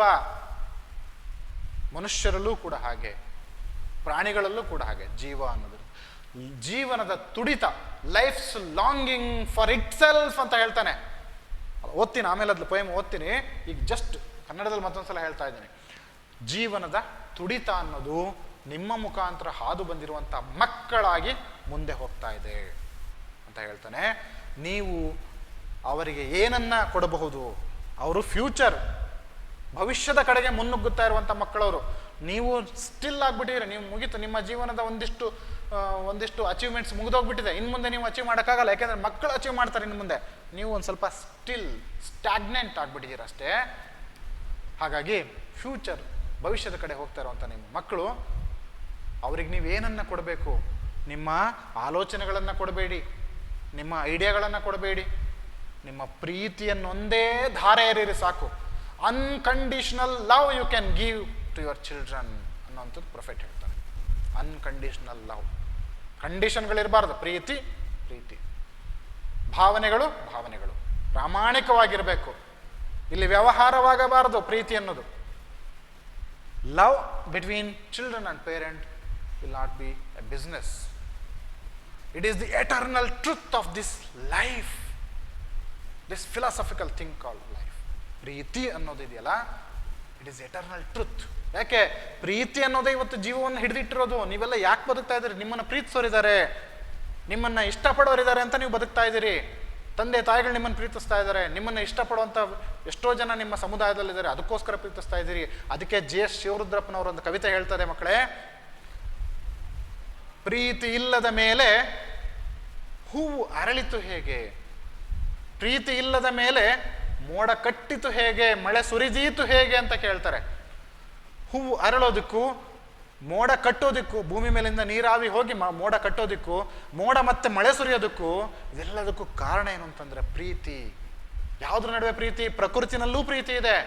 ಭೂಮಿ, ನೆಲ, ಬಾನು, ಮುಗಿಲು, ಮೋಡ, ಮಳೆ, ಗಿಡ, ಹೂವು, ದುಂಬಿ, ಈ ಥರದ ಒಂದಕ್ಕೊಂದು ಕನೆಕ್ಟೆಡ್ನೆಸ್ ಇದೆಯಲ್ಲ ಪ್ರೀತಿ. This love has made life. ಜೀವನ ಅನ್ನೋದು ನಿಂತಿರೋದು ಲವ್ ನ ಮೇಲೆ ಅಂತ ಹೇಳ್ತಾನೆ ಪ್ರೊಫೆಟ್. ನೋಡಿ, ಪ್ರವಾದಿ ಹೇಳ್ತಾ ಇರೋ ಮಾತು, ನಾನು ಹೇಳ್ತಾ ಇಲ್ಲ, ಪ್ರವಾದಿ ಹೇಳ್ತಾ ಇರೋ ಮಾತಿದು. ಏನು ಹೇಳ್ತಾರೆ? ಪ್ರೀತಿ ಅನ್ನೋದನ್ನ ಧಾರೆ ಎರೀರಿ, ಮುಂದೆ ಹೋಗ್ತಾರೆ, ಜೀವನದಲ್ಲಿ ಒಂದು ಯಶಸ್ಸನ್ನು ಕಾಣ್ತಾರೆ ಮಕ್ಕಳೇ ಇವರು. ಇವರಿಗೆ ನೀವು ಧಾರೆ ಎರೀರಿ, ಪ್ರೀತಿಯನ್ನು ಧಾರೆ ಎರೀರಿ ಅಂತ ಹೇಳ್ತಾರೆ. ಆನಂತರ ಏನಾಗ್ತದೆ ಇಲ್ಲಿ? ಈ ಮಕ್ಕಳನ್ನ ನೀವು ನಿಮ್ಮ ಎಲ್ಲ ಆಲೋಚನೆಗಳನ್ನು ಹೇರಬೇಡಿ. ನೀನು ಹೀಗಾಗು, ನೀನು ಇಂಜಿನಿಯರ್ ಆಗು, ನೀನು ಡಾಕ್ಟರ್ ಆಗು, ನೀನು ಮೇಸ್ಟ್ರ್ ಆಗು, ನೀನು ಇದಾಗು, ನೀನು ಇಂಡಸ್ಟ್ರಿಯಲಿಸ್ಟ್ ಆಗು, ನೀನು ವ್ಯಾಪಾರಸ್ಥ ಆಗು, ನೀನು ಮಲ್ಟಿ ಮಿಲಿಯನರ್ ಆಗು. ಯಾರೂ ಆಗಲ್ಲ. ಅವ್ರನ್ನ ಕೇಳಿ, ನಿಮ್ಮ ಪೇರೆಂಟ್ಸ್ ಕೇಳಿ, ನಿಮ್ಮಪ್ಪ ಏನು ಹೇಳಿದ್ರು ನಿಮಗೆ, ನಿಮ್ಮ ತಂದೆ ತಾಯಿ ಏನು ಹೇಳಿದ್ರು ನಿಮಗೆ, ನೀವು ಅದಾಗಿದ್ದೀರಾ? ಅವಾಗ ಅವ್ರು ಹೇಳ್ತಾರೆ, ಅಯ್ಯೋ ನಾನು ಇಂಜಿನಿಯರ್ ಆಗಬೇಕು ಅಂತಿದ್ದೆ, ಆದರೆ ಅದು ಆಗಲಿಲ್ಲ, ನಾನೀಗ ಲೆಕ್ಚರರ್ ಆಗಿದ್ದೀನಿ ಅಂತ ಹೇಳ್ತಾರೆ. ಅವ್ರ ಕೈಲೂ ಆಗಲಿಲ್ಲ, ಅವರ ಪೇರೆಂಟ್ಸ್ ಕೈಯಲ್ಲೂ ಅದು ಆಗಿಲ್ಲ, ಯಾರ ಕೈಯಲ್ಲೂ ಇರಲ್ಲ. ಅವರ ಕೈಯಲ್ಲಿ ಅವ್ರು ಏನು ದುಡಿತಾರೆ, ಅವ್ರು ಏನು ಕಷ್ಟಪಟ್ಟಿರ್ತಾರೆ, ಅದಕ್ಕೆ ತಕ್ಕಂಗೆ ಅವರು ನಿಮ್ಮ ತಂದೆ ತಾಯಿಗಳು ಆಗಿರ್ತಾರೆ. ಅವ್ರನ್ನ ಕೇಳಿ, ನಿಜವಾಗ್ಲೂ ನಿಮ್ಮಪ್ಪ ಇಂಜಿನಿಯರ್ ಆಗಿದ್ರೆ ಇಂಜಿನಿಯರ್ ಅಂತ ಕೇಳಿ, ಇಂಜಿನಿಯರ್ ಆದ್ಯಾ, ಇದೇ ನಿನ್ನ ಡ್ರೀಮ್ ಇತ್ತ ಅಂದ್ರೆ 100ರಲ್ಲಿ ಒಂದು 20 ಜನ ಅಂದ್ಕೊಂಡಿದ್ದನ್ನು ಸಾಧಿಸಿರ್ಬೋದು. ಯಾಕೆಂದ್ರೆ ಅದು ಅವರ ಪ್ರೀತಿ, ಅವರ ತಂದೆ ತಾಯಿಗಳು ಕೊಟ್ಟಿರೋ ಪ್ರೀತಿ ಆಧಾರದ ಮೇಲೆ ಅವರು ಸಾಧನೆ ಮಾಡಿರ್ತಾರೆ. ಕೆಲವೊಬ್ಬರಿಗೆ ಪ್ರೀತಿಯಿಂದ ವಂಚಿತ ಆಗಿರ್ತಾರೆ, ವ್ಯವಸ್ಥೆಯಿಂದ ಅಥವಾ ಅವಕಾಶಗಳಿಂದ ವಂಚಿತ ಆಗಿರ್ತಾರೆ, ಸರಿಯಾದ ಫೆಸಿಲಿಟಿ ಬಂದಿರಲ್ಲ. ಅಂಥವ್ರು ಎಷ್ಟೋ ಜನ ಇಂಜಿನಿಯರ್ ಆಗೋದಕ್ಕೆ, ಡಾಕ್ಟರ್ ಆಗೋದಕ್ಕೆ, ಸೈಂಟಿಸ್ಟ್ ಆಗೋದಕ್ಕೆ ಕಷ್ಟಪಟ್ಟಿರ್ತಾರೆ. ಆದರೆ ಅವ್ರ ಕೈಯಲ್ಲಿ ಆಗಿರಲ್ಲ. ಅವ್ರು ಮೇಸ್ಟ್ರ್ ಆಗಿರ್ತಾರೆ, ಮತ್ತೊಬ್ಬರಾಗಿರ್ತಾರೆ. ಹಾಗಾಗಿ ಇಲ್ಲೂ ಕೂಡ ನಿಮ್ಗೆ ಏನಾಗಬೇಕು ಅಂತಿದೆಯೋ ಅದನ್ನು ಅವ್ರು ಆಗ್ತಾರೆ. ಪೇರೆಂಟ್ಸ್ ಹೇರೋದಲ್ಲ, ಪೇರೆಂಟ್ಸ್ ಪ್ರೀತಿ ಕೊಡಲಿ. ಒಂದು ತರಹದ ಒಂದು ಆರೈಕೆ ಮಾಡುವಂತಹ ಒಂದು ವ್ಯವಸ್ಥೆಯನ್ನು, ಪರಿಸ್ಥಿತಿಯನ್ನು ನಿರ್ಮಾಣ ಮಾಡಿದರೆ ಸಾಕು ಅಂತ ಹೇಳ್ತಾನೆ. ಯಾರು? ಪ್ರೊಫೆಟ್ ಹೇಳ್ತಾನೆ. ಹಾಗಾಗಿ ಒಂದು ಪ್ರತಿಮೆಯನ್ನು ಕೊಡ್ತಾನೆ ಇಲ್ಲಿ ಪ್ರೊಫೆಟ್ ಅಥವಾ ಕವಿ. ಏನು ಪ್ರೊಫೆಟ್ ಅದು ಏನದು ಪ್ರತಿಮೆ ಏನು ಅಂತಂದರೆ ಬಿಲ್ಲು ಮತ್ತು ಬಾಣ. ಬಿಲ್ಲು ಮತ್ತು ಬಾಣಗಳಿದ್ದಂತೆ, ಬಾಣ ಮಕ್ಕಳು, ಮಗು, ಬಿಲ್ಲು ಪೇರೆಂಟ್ಸ್, ತಂದೆ ತಾಯಿಗಳು ತಾಳ್ಕೊಳ್ಬೇಕು. ಬಿಲ್ಲನ್ನು ಹೀಗೆ ಎಳೆದು ಬಾಣವನ್ನು ಹೀಗೆ ಬಿಟ್ಟರೆ ಆರ್ಚರ್, ಬಿಲ್ಲುಗಾರ, ದೇವರು ಅಥವಾ ಜೀವನ ಅನ್ನೋದು ಎಲ್ಲಿಗೆ ನಿರ್ದೇಶನ ಮಾಡಿಬಿಡುತ್ತೋ ಅಲ್ಲಿಗೆ ಹೋಗ್ತಾರೆ. ಒಂದು ಸ್ವಲ್ಪ ಕೈ ಈ ಕಡೆ ಮಾಡಿದ್ರು, ಸ್ವಲ್ಪ ಕೈ ಈಚೆ ಮಾಡಿದ್ರು, ಗುರಿ ಬೇರೆ ಕಡೆ ಹೋಗ್ತದೆ. ಇವ್ರ ಆಲೋಚನೆಗಳು ವ್ಯತ್ಯಾಸ ಆದರೆ, ಇವ್ರ ಮೇಲೆ ಹೇರೋದು ವ್ಯತ್ಯಾಸ ಆದರೆ ಬೇರೆ ಎಲ್ಲಿಗೂ ಹೋಗ್ತದೆ ಗುರಿ. ಹಾಗಾಗಿ ಬಿಲ್ಲನ್ನು ಎಷ್ಟರ ಮಟ್ಟಿಗೆ ಉಪಯೋಗಿಸ್ತಾನೋ ದೇವರು ಅಥವಾ ಬಿಲ್ಲುಗಾರ, ಅಷ್ಟರ ಮಟ್ಟಿಗೆ ಬಾಣ ಹೋಗ್ತದೆ. ನೋಡಿ, ಬಿಲ್ಲು ಕೂಡ ಬಾಣ ಜೊತೆ ಹೋಗ್ಬಿಡ್ತದ? ಬಾಣ ಮುಂದೆ ಹೋಯ್ತು, ಇಲ್ಲಿ ಹೋಗಿ ಗುರಿ ತಲುಪ್ತದೆ, ಅವನು ಡೆಸ್ಟಿನೇಷನ್ ತಲುಪ್ತಾರೆ, ಅಚೀವ್ ಮಾಡ್ತದೆ, ಸಾಧನೆಯನ್ನ ಮಾಡ್ತದೆ ಬಾಣ, ಮಕ್ಕಳು. ಹಾಗಂತ ಪೇರೆಂಟ್ಸ್ ಅವ್ರ ಜೊತೆ ಹೋಗಕ್ಕಾಗ್ತದ? ಬಾಣ ಇಲ್ಲೇ ಇರ್ತದೆ, ಬಿಲ್ಲು ಇಲ್ಲೇ ಇರ್ತದೆ, ಬಿಲ್ಲು ಮುಂದಕ್ಕೆ ಹೋಗಲ್ಲ. ಬಾಣ ಜೊತೆ ನಾನು ಓಡೋಗ್ತೀನಿ ಅಂತಂದು ಬಾಣ ಜೊತೆ ಬಿಲ್ಲು ಓಡೋಗೋಕ್ಕಾಗತ್ತಾ? ಓಡೋಗಲ್ಲ. ಅದೇ ಥರ ಪೇರೆಂಟ್ಸ್ ಕೂಡ ಅಷ್ಟೇ. ಒಂದು ಹಂತದವರೆಗೂ ಜೊತೆಗಿರ್ಬೋದು ಪೇರೆಂಟ್ಸ್, ಆ ಹಂತದ ನಂತರ ಪೇರೆಂಟ್ಸ್ ಅಲ್ಲೇ ಇರ್ತಾರೆ, ಬಾಣ ಮಾತ್ರ ಮುಂದೆ ಹೋಗ್ತದೆ. ಪೇರೆಂಟ್ಸ್ ಎಲ್ಲಿರ್ಬೋದು ಅಲ್ಲಿ ತನಕ ಮಾತ್ರ ಹೋಗ್ಬೋದು ಅಷ್ಟೇ. ಅಲ್ಲಿಂದ ಮುಂದಕ್ಕೆ ಮಕ್ಕಳು ಮುಂದೆ ಹೋಗಬೇಕು ಅನ್ನೋಂಥದ್ದು ಇಲ್ಲಿ ಗೊತ್ತಾಗ್ತದೆ.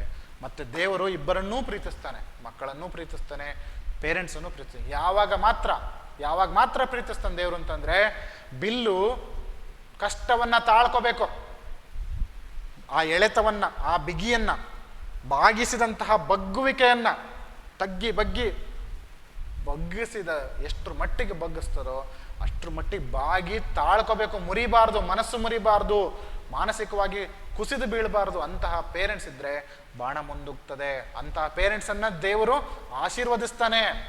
ಲವ್ಸ್ ಅಂದ್ರೇನು? ದೇವರ ಆಶೀರ್ವಾದ ಯಾರ ಮೇಲೆ ಸದಾ ಇರ್ತಾರೆ ಅಂದರೆ ಬಾಗಿ ತಾಳಿಕೊಂಡು ನಿಲ್ಲುವಂತಹ ಬಿಲ್ಲಿನ ಮೇಲೆ ಮತ್ತೆ ಮುಂದೆ ನುಗ್ಗುವಂತಹ ಬಾಣದ ಮೇಲೆ ದೇವರ ಆಶೀರ್ವಾದ ಇರ್ತದೆ ಅನ್ನುವಂಥದ್ದನ್ನ ಪ್ರೊಫೆಟ್, ಪ್ರವಾದಿ ಇಲ್ಲಿ ತಾಯಿಗೆ ಹೇಳ್ತಾನೆ.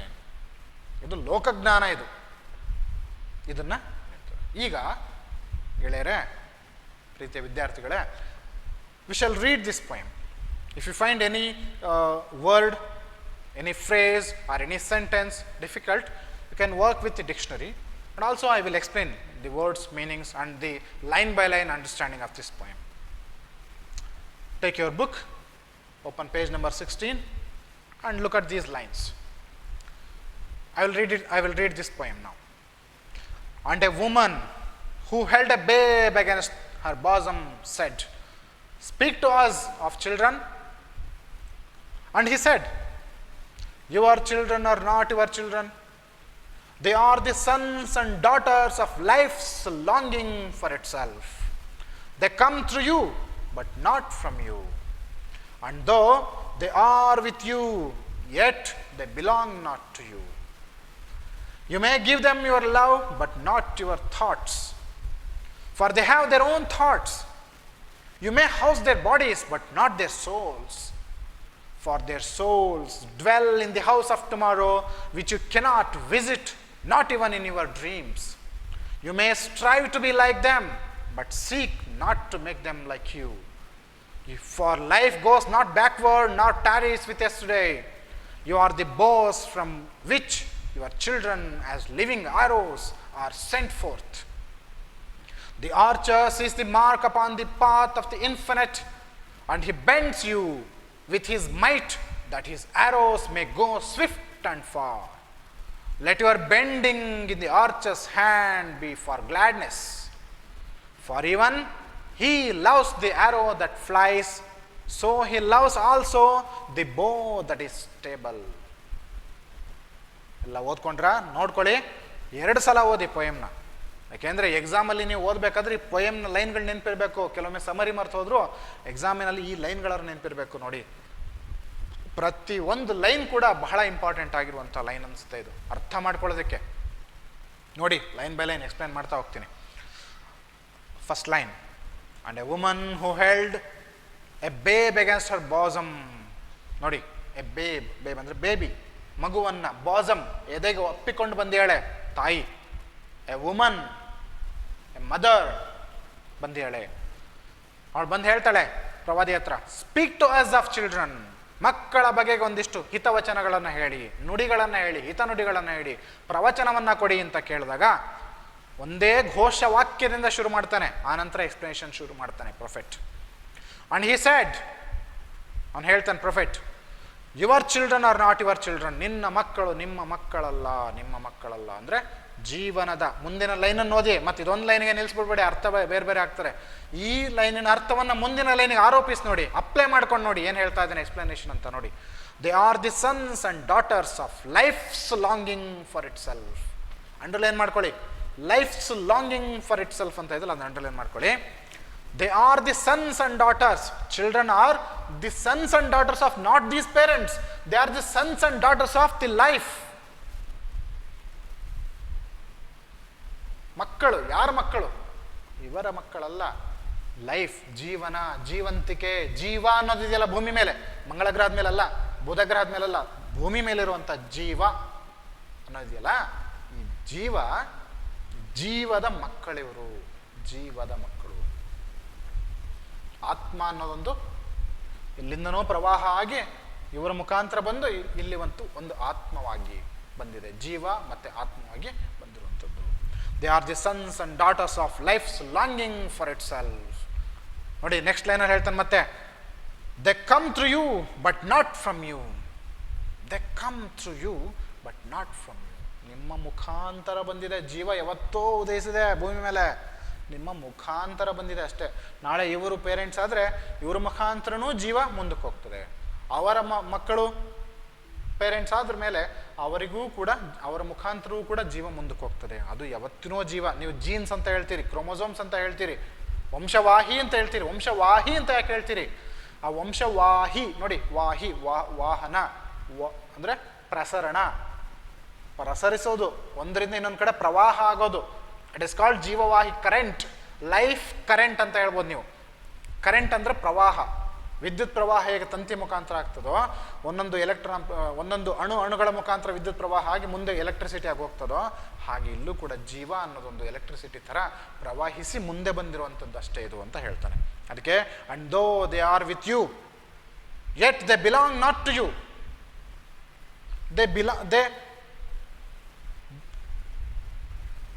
They are with you.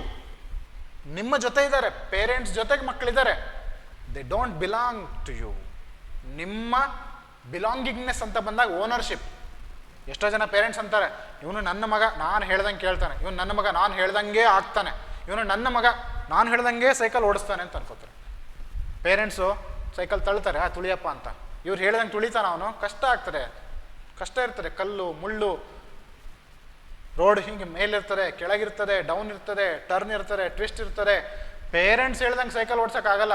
ನೀವು ಕ್ರಿಕೆಟ್ ಸ್ಟೇಡಿಯಮಲ್ಲಿ ಕೂತ್ಕೊಂಡು ಟಿ ವಿ ಮುಂದೆ ಕೂತ್ಕೊಂಡು ವಿರಾಟ್ ಕೊಹ್ಲಿ ಹೀಗೆ ಆಡಬೇಕು, ಹಾಗಾಡಬೇಕು, ಹೀಗೆ ಮಾಡಿದ ಚಂದ, ಹಾಡು ಮಾಡಿದ ಚಂದ ಅಂತ ನೀವು ಕ್ರಿಕೆಟ್ ಬಗ್ಗೆ ಹೇಳ್ತಿರಲ್ಲ ಕಾಮೆಂಟ್, ನೀವು ಹೋಗಿ ಆಡಿದಾಗಲ್ಪ ಕಷ್ಟ ಬೇರೆ ಇರ್ತದೆ. ಹಾಗೆ ಇಲ್ಲೂ ಕೂಡ ಅಷ್ಟೇ. Parents they don't own the children, they don't claim that they are mine. ನನ್ನ ಮಕ್ಕಳು ಅಂತ ಹೇಳ್ಕೊಳಕ್ ಬರಲ್ಲ. ಮಕ್ಕಳು ಮಕ್ಕಳೇ, ಅವ್ರ ಜೀವನ ಅವ್ರು ನೋಡ್ಕೋತಾರೆ, ನಾವು ಹೆಲ್ಪ್ ಮಾಡ್ಬೇಕಷ್ಟೇ ಅನ್ನೋ ಮಾತಿಲ್ಲ ಅರ್ಥ ಮಾಡ್ಕೋಬೇಕು. And though they are with you yet they belong not to you. Belongingness. You may give them your love. ನಾ ಹೇಳಿದ್ನಲ್ಲ ಆಗ್ಲೇ, you may give them your love but not your thoughts. ನಿಮ್ಮ ಆಲೋಚನೆಗಳನ್ನು ಕೊಡೋಕ್ಕಾಗಲ್ಲ, ಪ್ರೀತಿಯನ್ನು ಕೊಡ್ಬೋದು. For they have their own thoughts. ಯಾಕೆ? ನಿಮ್ಮ ಥಾಟ್ಸ್ ಅವ್ರ ಥಾಟ್ಸ್ ಒಂದಲ್ಲ. ನಿಮ್ಮ ಆಲೋಚನೆ ಬೇರೆ, ಅವರ ಆಲೋಚನೆ. ಈ ಪ್ರಪಂಚದಲ್ಲಿ ಬದುಕುವಂಥ ಪ್ರತಿಯೊಬ್ಬ ವ್ಯಕ್ತಿಯ ಆಲೋಚನೆಯು ಅವನದೇ ಆಗಿರ್ತದೆ ಹೊರತು ಇನ್ನೊಬ್ಬರ ಆಲೋಚನೆಯನ್ನು ನೀವು ಸಾಲ ತಗೊಂಡು ಯೋಚನೆ ಮಾಡೋಕ್ಕೆ ಬರಲ್ಲ. ನಿಮ್ಮ ಫ್ರೆಂಡಿನ ಆಲೋಚನೆಯನ್ನು ನೀವು ಸಾಲ ತಗೊಳಕ್ಕೆ ಬರಲ್ಲ. ನಿಮ್ಮ ತಂದೆ ತಾಯಿ ಆಲೋಚನೆಗಳನ್ನು ನೀವು ಸಾಲ ತಗೊಂಡು ಜೀವಿಸಕ್ಕೆ ಬರಲ್ಲ. ನಿಮ್ಮ ಆಲೋಚನೆಗಳೇ ಬೇರೆ, ಅವರ ಆಲೋಚನೆಗಳೇ ಬೇರೆ. ಅದಕ್ಕೆ ಹೇಳ್ತಾ ಇರೋದಿಲ್ಲಿ, they have their own thoughts. ಮಕ್ಕಳದ್ದು ಅವ್ರದ್ದೇ ಆಗಿರುವಂಥ ಥಾಟ್ಸ್ ಇರ್ತದೆ. You may house their bodies. ನೋಡಿ, ಇದೊಂದು ಸ್ವಲ್ಪ ಜೀವಶಾಸ್ತ್ರೀಯವಾಗಿ ಅನ್ಕೊಳ್ಳಿ ಅಥವಾ ಫಿಲಾಸಫಿಕಲ್ ಅನ್ಕೊಳ್ಳಿ. ಯಾಕೆಂದ್ರೆ ಸೋಲ್ ಅನ್ನೋಂಥ ಶಬ್ದ ಬರ್ತಾರೆ. ಸೋಲ್ ಅಂದರೆ ಆತ್ಮ, SOUL, ಸೋಲ್. ಹೇಗೆ ಹೇಳ್ತಾ ನೋಡಿ, you may house their bodies. ಚಿಲ್ಡ್ರನ್ನ ದೇಹಗಳನ್ನು ನೀವು you can house their bodies with love, with passion, with compassion, with admiration, with appreciation, with understanding, with sympathy, with empathy. ಇಷ್ಟೆಲ್ಲ ವಿಷಯಗಳ ಮೇಲೆ you can house their body. ಅವರ ದೇಹವನ್ನು ನೀವು ಹೇಗೆ ಮಾಡ್ಬೋದು? ಅಥವಾ feeding, you may feed them, you may feed their bodies, not their soul. You can't feed their souls. ಅವರ ಆತ್ಮಗಳಿಗೆ ನೀವು ಮೇವು ಹಾಕೋಕ್ಕಾಗಲ್ಲ, ಅವರ ಆತ್ಮಗಳಿಗೆ ನೀವು ಹಾಲು ಉಣಿಸೋಕ್ಕಾಗಲ್ಲ. ಅವರ ದೇಹಗಳಿಗೆ ನೀವು ಹಾಲು ಉಣಿಸಬಹುದು. ಪೇರೆಂಟ್ಸ್ ಅವರ ದೇಹಗಳಿಗೆ ಹಾಲು ಉಣಿಸಬಹುದು, ದೇಹಗಳಿಗೆ ನೀವು ಪೋಷಣೆಯನ್ನು ಕೊಡ್ಬೋದು. ಆದರೆ ಅವರ ಆತ್ಮಕ್ಕೆ ಪೋಷಣೆ ಕೊಡೋದು ಅವರಿಗೆ ಅವರೇ. ಅವರ ಆತ್ಮದ ಪೋಷಣೆ ಅವರ ದೇಹವೇ ಕೊಡ್ತದೆ, ನಿಮ್ಮ ದೇಹದಿಂದ ಆಗಲ್ಲ ಅನ್ನೋದು ಹೇಳ್ತಾರೆ. ಯು ಮೇ ಹೌಸ್ ಅಂದರೆ ಮನೆ, ಅಂದರೆ ಅದನ್ನು ಆವಾಸ ಸ್ಥಾನ. ಪ್ರೀತಿ, ಪ್ರೇಮ, ಜೀವನ, ಸದೃಢತೆ ಎಲ್ಲದನ್ನು ಕೂಡ ಅವರ ಆವಾಸ ಸ್ಥಾನ, ಅವ್ರ ದೇಹ. You may house their bodies but not their souls. For their souls dwell in the house of tomorrow. ಇವರ ಆತ್ಮಗಳು, ಮಕ್ಕಳ ಆತ್ಮಗಳು. ಸೋಲ್ ಪ್ರಶ್ನೆ ಕೇಳಿದ್ರೆ ಆನ್ಸರ್ ಮಾಡಬೇಕು. They house their souls, they house dwelling ಅಂದ್ರೆ ಏನು? ಡ್ವೆಲ್ ಅಂದ್ರೆ ಆಶ್ರಯ. ಡ್ವೆಲ್ ಅಂದ್ರೆ ಆಶ್ರಯ, ಮನೆ ಮಾಡ್ಕೊಳ್ಳೋದು. ಎಲ್ಲಿ ಮನೆ ಮಾಡ್ಕೋತವೆ? ಆತ್ಮಗಳು. ಇವರ ಆತ್ಮ ಇವರ ದೇಹದಲ್ಲಿ ಇರ್ತದೆ. ಎಲ್ಲಿ ತನಕ ತಗೊಂಡು ಹೋಗ್ತಾರೆ? ಮುಂದಿನ ಮನೆ, ಮುಂದಿನ ಜೀವನ, ಮುಂದಿನ ಫ್ಯೂಚರ್. House of tomorrow. ಇವತ್ತಿನ ಮನೆಯಲ್ಲ, ಇವತ್ತಿನ ದೇಹದ ಮನೆಯಲ್ಲ. ಅವರ ಆತ್ಮಗಳು ಎಲ್ಲೋ ಮುಂದೆ ಎಲ್ಲೋ ಕಟ್ಟಿಟ್ಟಿದೆ. ಅವರ ಜೀವನಕ್ಕೆ ಬೇಕಾದ ಗುರಿಯನ್ನು ಕಟ್ಟಿಕೊಟ್ಟಿದೆ. ಅದು ಅವ್ರ ಮನೆ ಮಾಡ್ಕೊಂಡಿರ್ತಾರೆ. ದೇಹ ಎಲ್ಲಿ ಅವರ ಆತ್ಮ ಎಲ್ಲಿ ಮನೆ ಮಾಡ್ಕೊಂಡಿರುತ್ತೆ? ಮುಂದಿನ ಮನೆ, ಮುಂದಿನ ನಾಳೆಗಳ ಮನೆ. ಹೌಸ್ ಆಫ್ ಟುಮಾರೋ, ನಾಳೆಗಳ ಮನೆಗೆ ಹೋಗಿ ಅಲ್ಲಿ ಇರ್ತದೆ. House of tomorrow which you can't visit not even in your dreams. ನೋಡಿ ಎಂತಹ ಮಾತನ್ನು ಹೇಳ್ತಾನೆ. You can't visit, parents can't visit the future of student, of children. ಹೋಗೋಕ್ಕಾಗಲ್ಲ. ನಾರ್ ಇನ್ ಯುವರ್ ಡ್ರೀಮ್ಸ್, ಕನಸಲ್ಲೂ ಕೂಡ ಅವನು ಏನಾಗ್ತಾನೆ ನಿಮಗೆ ಗೊತ್ತಿಲ್ಲ. ಅವನು ಮುಂದೆ ಏನಾಗ್ತಾನೆ, ಪೇರೆಂಟ್ಸ್ ಸತ್ತ ಮೇಲೆ ಏನಾಗ್ತಾನೆ, ಅಥವಾ ಇವನಿಗೆ 60 ವರ್ಷ 70 ವರ್ಷ ಆದ್ಮೇಲೆ ಅವನೇನು ಸಾಧನಿಸ್ತಾನೆ ಪೇರೆಂಟ್ಸಿಗೆ. ಯಾಕೆಂದರೆ ಇವನಿಗೆ 70 ವರ್ಷ ಅಂದರೆ ಪೇರೆಂಟ್ಸ್ಗೆ ಎಷ್ಟು ವರ್ಷ ಆಗಬೇಕು, ಅಲ್ಲಿಗೆ 100 ವರ್ಷ ಆಗಬೇಕು. 100 ವರ್ಷ ತನಕ ಪೇರೆಂಟ್ಸ್ ಕೂಡ ಬದುಕ್ತಾರಲ್ಲ ಗೊತ್ತಿರಲ್ಲ. ಹಾಗಾಗಿ you can't dream, not in your dreams you can't find the future of your children. Their soul is dwelt in the house of tomorrow ಅಂತ ಹೇಳ್ತಾನೆ. And life and you may strive to be like them. ನೀವು ಅವರ ಥರ ಆಗೋದಕ್ಕೆ strive ಅಂದರೆ ಕಷ್ಟಪಡ್ಬೋದು, ಉತ್ಕರ್ಷ ಮಾಡ್ಬೋದು, ಕರ್ಷಣೆ ಮಾಡ್ಕೋಬೋದು. ನೀವು ಅವ್ರ ಥರ ಆಗಬೇಕು, ಆದರೆ ಅವರನ್ನು ನಿಮ್ಮ ಥರ ಮಾಡಿಕೊಂಡು ಪಾಸ್ಟ್ ಟೆನ್ಸಿಗೆ ಎಳ್ಕೊಂಬರ್ಬೇಡಿ ಮಕ್ಕಳನ್ನು ಅಂತ ಹೇಳ್ತಾನೆ. You may alter your personality to the future, but you can't make your children to alter their personality to the past, to holds good to the past. No, that will not happen, as prophet says. You may strive to be like them, but seek not to make them like you. ಅವ್ರನ್ನ ನಿಮ್ಮ ಥರ ಮಾಡಬೇಡಿ, ನಿಮ್ಮನ್ನು ಬೇಕಾದ್ರೆ ಅವ್ರ ಥರ ಮಾಡ್ಕೊಳ್ಳಿ. Because this is next generation. Android application, Android ಇರ್ತದಲ್ಲ, ಆ್ಯಂಡ್ರಾಯ್ಡ್ OS, ಅದು ಅಪ್ಡೇಟ್ ಆಗ್ಬೋದೇ ಹೊರತು ವಾಪಸ್ ತರೋಕ್ಕಾಗಲ್ಲ. ವಾಪಸ್ ಮಾಡ್ಕೊಳ್ತೀನಿ ನಾನು, ಹಳೆ ವರ್ಷನೇ ತಗೊಂಡು ಮಾಡ್ಕೊತೀನಿ ಅಂತಂದ್ರೆ ಆಗಲ್ಲ. ನೀವು ಅಪ್ಡೇಟ್ ಆಗಬೇಕು, ಮಕ್ಕಳು ಅಪ್ಡೇಟ್ ಆಗ್ತಾರೆ. ಅವ್ರನ್ನ ನಿಮಗೆ ಅಪ್ಡೇಟ್ ಅವ್ರು ಮಾಡ್ಕೊಳ್ಳೋ, ನೀವು ಡೌನ್ಡೇಟ್ ಮಾಡ್ಕೊಳಕ್ಕೆ ಬರಲ್ಲ. ಹಾಗೆ for life goes not backward ನಾರ್ ಟ್ಯಾರೀಸ್ ವಿತ್ ಯೆಸ್ಟರ್ಡೇ. ಯಾಕೆಂದರೆ ಜೀವನ ಅನ್ನೋದು it will not go forward, it will not come backward. ಜೀವ ಅನ್ನೋದು ಫಾರ್ವರ್ಡ್ ಹೋಗ್ತಾರೆ, ಬ್ಯಾಕ್ವರ್ಡ್ ಬರಲ್ಲ. ಹಿನ್ನೋಟ ಇಲ್ಲ, ಅದಕ್ಕೆ ಮುನ್ನೋಟ ಮಾತ್ರ ಇರುತ್ತೆ. And tarries with yesterday and not tarries with tarry ಅಂತಂದರೆ ಹಿಂದೆ ಹೋಗಬೇಕು ಅನ್ನೋಂಥದ್ದು, ಅದಕ್ಕೇನು ತೀವ್ರ ತುಡಿತಾ ಇರಲ್ಲ. ಟ್ಯಾರೀಸ್ ಅಂದರೆ ಅದಕ್ಕೊಂದು ತುಡಿತಾ ಇರಲ್ಲ. ಟ್ಯಾರೀಸ್ ಅದ್ರ ಜೊತೆ ಕೊಳೆಯಲ್ಲ. ಅದು ಹಿಂದಿನ ದಿನಗಳಲ್ಲಿ, ನಿನ್ನೆಗಳಲ್ಲಿ ಕೊಳೆಯಲ್ಲ, ಅದು ನಾಳೆಗಳಿಗೆ ಮಾತ್ರ ಹೋಗ್ತದೆ. You are the bows from which your children as living arrows are sent forth. You are the bow, parents, you are the bow, ಬಿಲ್ಲು. ನಿಮ್ಮಿಂದ ಮುಂದೆ sent forth. Which are these things sent fourth?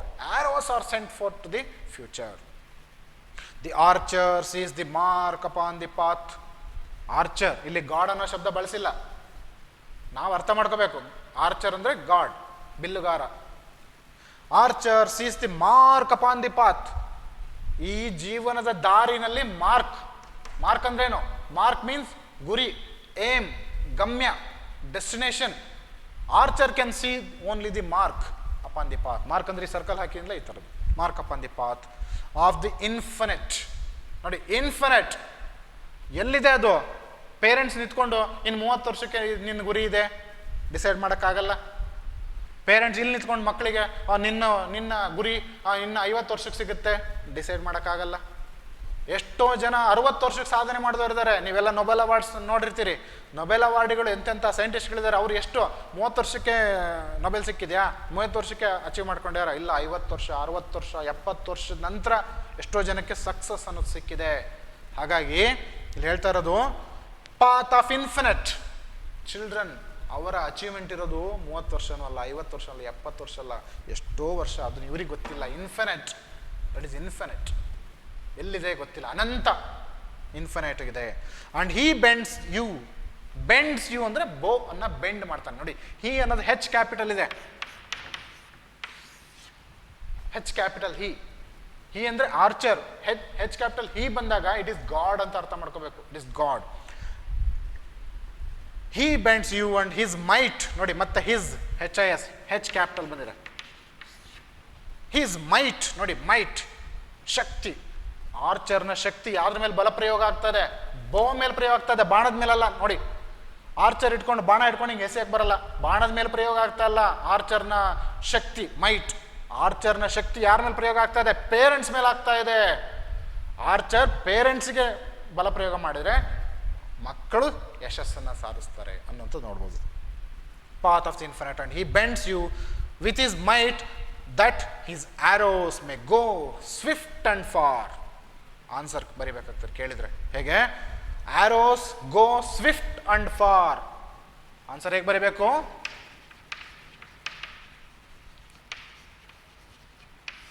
Swift and far. Arrows go swift and far. ಇದು answer. ಎಷ್ಟು fast ಹೋಗ್ತದೆ ಅಂದರೆ ಬಹಳ ತೀವ್ರ ವೇಗದಿಂದ ಹೋಗ್ತದೆ, ತುಂಬ ದೂರ ಹೋಗ್ತದೆ. ಆರ್ಚರ್ ಮಾತ್ರ ಕಾಣಬಲ್ಲ ಗುರಿಯನ್ನ, ಪೇರೆಂಟ್ಸ್ ಕೂಡ ಗೊತ್ತಿರಲ್ಲ ಎಲ್ಲಿ ಹೋಗ್ತಾನೆ ಅವನು ಅನ್ನೋದು. Let your bending in the archer's hand be for gladness. ನೋಡಿ ಏನು ಹೇಳ್ತಾ ಇದ್ದಾನೆ, ಪೇರೆಂಟ್ಸಿಗೆ ಹೇಳ್ತಾ ಇದ್ದಾನೆ, ನೀವು ಅಳಬೇಡಿ, ಗ್ಲಾಡ್ ಆಗಿ, ಖುಷಿಯಾಗಿ, ಗ್ಲಾಡ್ನೆಸ್, ಸಂತೋಷ ಪಡಿ. ನಿಮಗೆ ದೇವರು ಕಷ್ಟ ಕೊಡ್ತಾ ಇದ್ದಾನೆ, ಆರ್ಚರ್ ಕಷ್ಟ ಕೊಡ್ತಾ ಇದ್ದಾನೆ ಅಂತಂದ್ರೆ, ನಿಮ್ಮನ್ನ ಬೆಂಡ್ ಮಾಡಿಸ್ತಾ ಇದ್ದಾನೆ, ನಿಮ್ಮನ್ನ ನೋವಿನಲ್ಲಿ ಇಡ್ತಾ ಇದ್ದಾನೆ ಅಂದ್ರೆ ಅರ್ಥ ಖುಷಿ ಪಡಿ, ಗ್ಲಾಡ್ನೆಸ್. ಪೇರೆಂಟ್ಸ್ಗಳಿರ, ತಂದೆ ತಾಯಂದಿರುಗಳಿರ, ಖುಷಿ ಪಡಿ. ನಿಮಗೆ ಕಷ್ಟ ಬಂದಿದೆ, ನೋವು ಬಂದಿದೆ ಅಂತಂದ್ರೆ ನೀವು ಖುಷಿ ಪಡಿ, ಮುರಿದು ಬೀಳ್ಬೇಡಿ, ಕುಸಿದು ಬೀಳ್ಬೇಡಿ, ಖುಷಿ ಪಡಿ. ಯಾಕೆ ಅಂದ್ರೆ ನಿಮ್ಮ ಮಕ್ಕಳು ಮುಂದೆ ಹೋಗ್ತಾರೆ, ಅಚೀವ್ ಮಾಡ್ತಾರೆ ಅನ್ನೋಂಥದ್ದು ಹೇಳ್ತಾನೆ. ಫಾರ್ ಗ್ಲಾಡ್ನೆಸ್ ಅಂತ ಹೇಳ್ತಾ ಇದ್ದಾನೆ. ಅದಕ್ಕೆ ಹೇಳಿ, ಲೆಟ್ ಯುವರ್ ಬೆಂಡಿಂಗ್, ಬೆಂಡ್ ಆದ್ರೆ ಬಾರೋ ಬೋತರ ಬೆಂಡ್ ಆದ್ರೆ, bending in the archer's hand be for gladness. ಆರ್ಚರ್ನ ಕೈಯಲ್ಲಿ ನೀವು, ದೇವರ ಕೈಯಲ್ಲಿ ನೀವು ಏನಾಗಬೇಕು? ವಚನಗಳಿದಾವಲ್ಲ, ಪುರಂದರದಾಸರ ಒಂದಿಷ್ಟು ಕೀರ್ತನೆಗಳಿದಾವೆ, ಎಲ್ಲ ಏನಂತದೆ? ಕಬ್ಬನ್ನು ಎಷ್ಟು ಹಿಂಡಿದ್ರೂ ಅಷ್ಟು ರಸ ಬರ್ತದೆ, ಗಂಧವನ್ನು ಎಷ್ಟು ತೇದ್ರೂ ಪರಿಮಳ ಬರ್ತದೆ. ಇದು ಬೇಕಾಗಿರೋದು.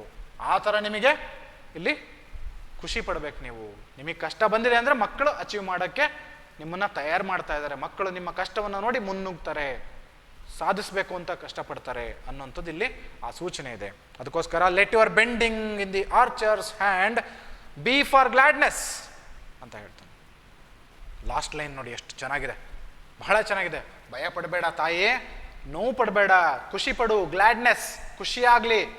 Gladness it is noun, glad is verb. Glad ಅಂದರೆ ಖುಷಿ, ಖುಷಿ ಆಗೋದು. ಗ್ಲಾಡ್ನೆಸ್ ನೌನ್, ಹಾಗಾಗಿ ಖುಷಿ ಪಡಿ. For even as he loves the arrow that flies. ದೇವರು ಯಾರನ್ನ ಇಷ್ಟಪಡ್ತಾನೆ? ಹಾರದೇ ಇರುವಂತಹ ಬಾಣವನ್ನು ಪ್ರೀತಿಸಲ್ಲ, ಆಶೀರ್ವಾದ ಮಾಡಲ್ಲ. ದೇವರು ಯಾರ ಮೇಲೆ ಆಶೀರ್ವಾದ ಮಾಡ್ತಾನೆ?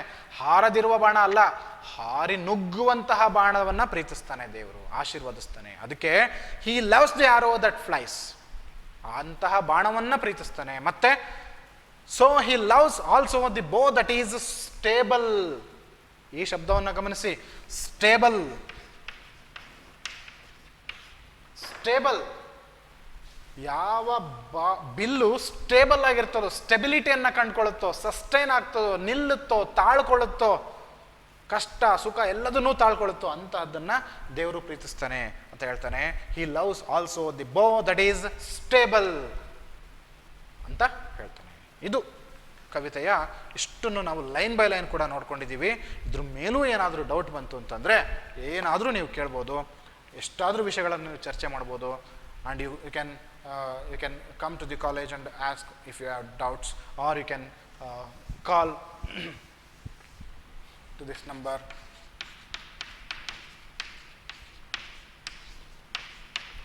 Regarding the first prose that I have dealt with, Two Deer, and also with this poem on children. If you have any doubt, you can contact me, or you can come to the college and address us.